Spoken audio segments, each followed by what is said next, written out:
Welcome to Engage, where we are inspired by Jesus impacting our city and the world. Living this way is an art form that is best when practiced together. We do this together by resisting apathy, Welcoming everyone and making sure no one is left out. participating in remedying the concerns of those around us and around the world.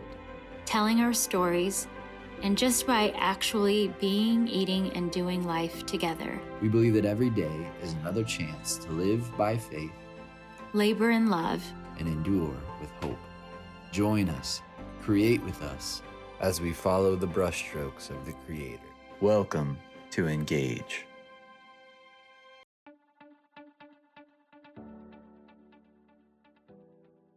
I heard a homily the other day from a very well-meaning minister, and the topic was on intrinsic evil, along with instructions for how you should vote. So obviously, very well timed and relevant for the days that lay ahead of us in terms of the voting part.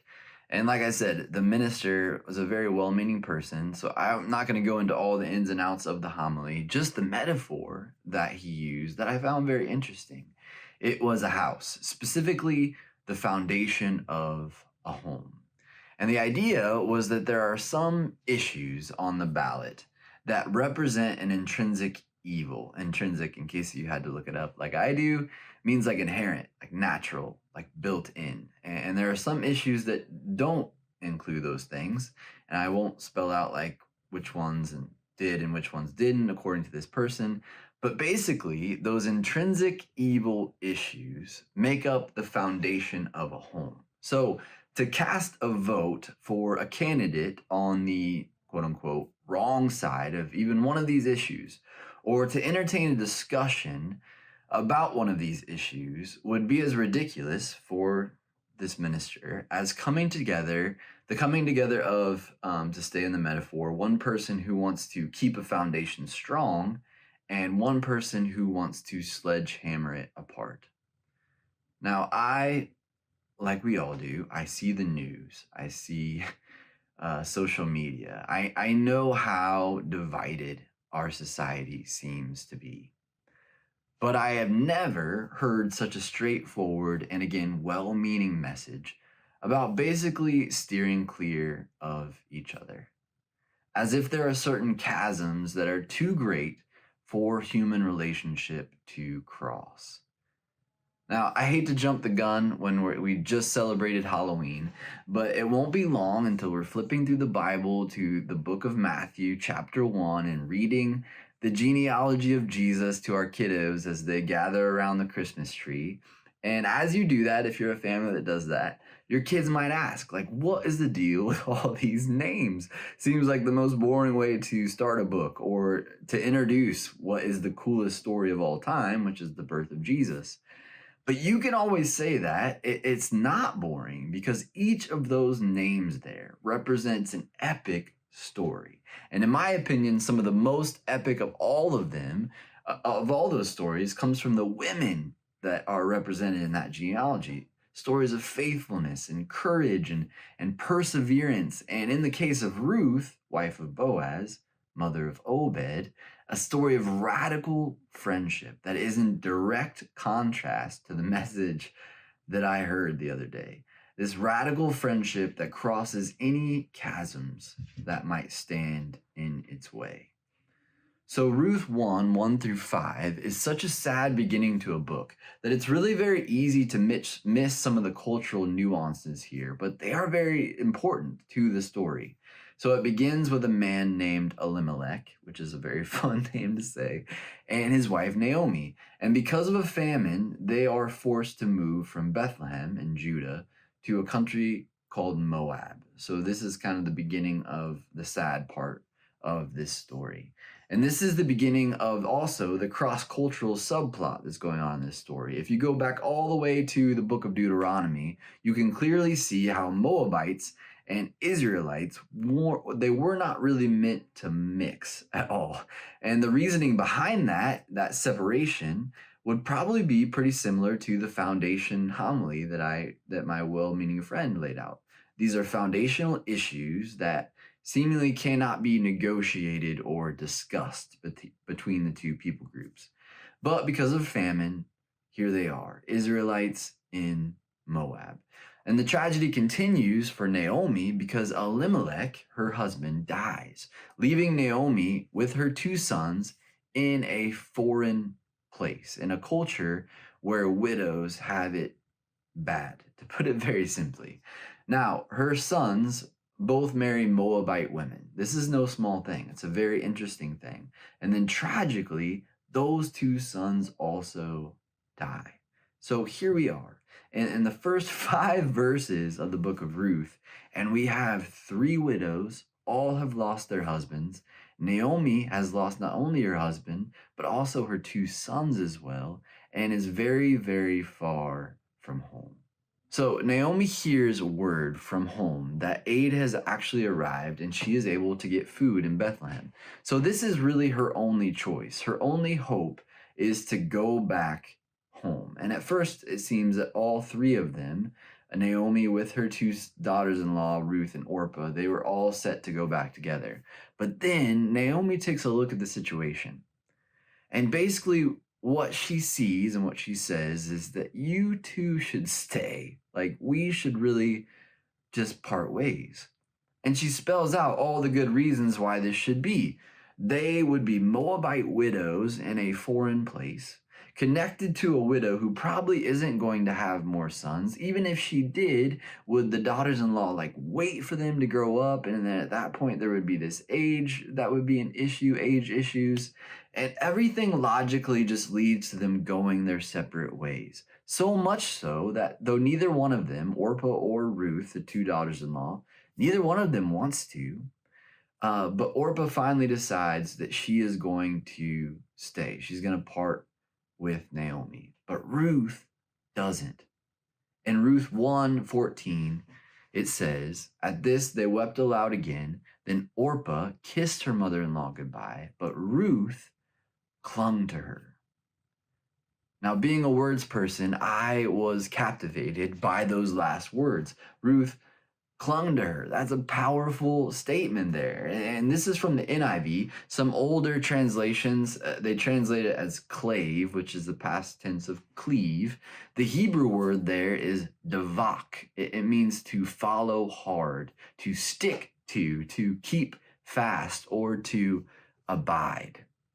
The first place that we find davak in the entirety of the Bible is in Genesis 2:24. "Therefore shall a man leave his father and his mother, and shall cleave unto his wife, and they shall be one flesh."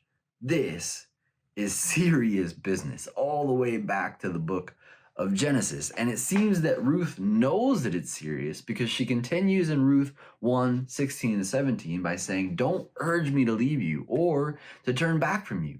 Where you go, I will go, and where you stay, I will stay. Your people will be my people, and your God my God. Where you die, I will die, and there I will be buried. May the Lord deal with me, be it ever so severely, if even death separates you and me." It's a very powerful speech. So despite the cultural differences and all the issues that might come up from that, despite the circumstances that they're in, the logical reasons, all the things that are pulling them apart, Ruth simply says, "I'm sticking with you, no matter what." She chooses this radical friendship, and that friendship is one that not only alters their lives for Ruth and Naomi, but really the lives of all of us, as we find this story represented right there in the genealogy of Jesus, the Savior of the world. My family moved to a small town in Ohio when I was 9 years old, and I talk about this transition a lot because it was really one of the most formative seasons of all of my life. I was an impossibly shy kid in this new place, and I watched as my older brother kind of spread his wings and made friends and got on with life, and I could not follow suit. I cried every day at school because I just couldn't seem to make any friends. Now, chicken or the egg conversation, not making friends might have something to do with crying all day long at school, but that's neither here nor there.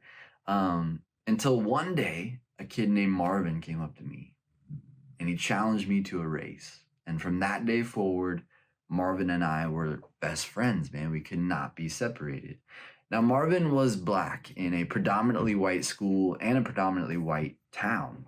Marvin's family was Jehovah's Witness. My family was Christian. And I distinctly remember one day, Marvin and I lived fairly close to one another, and we were playing in his backyard. I'd never been there before, but, as a kid, I didn't think much about that. And then Marvin's mom looked out the back door and looked at me, and immediately, in a scolding fashion, called Marvin inside, and I was left there alone. When I figured out that Marvin wasn't coming back outside, I walked home. And now, to this day, I can't pretend to know what was going on there or why that happened. I knew that Marvin and I were different.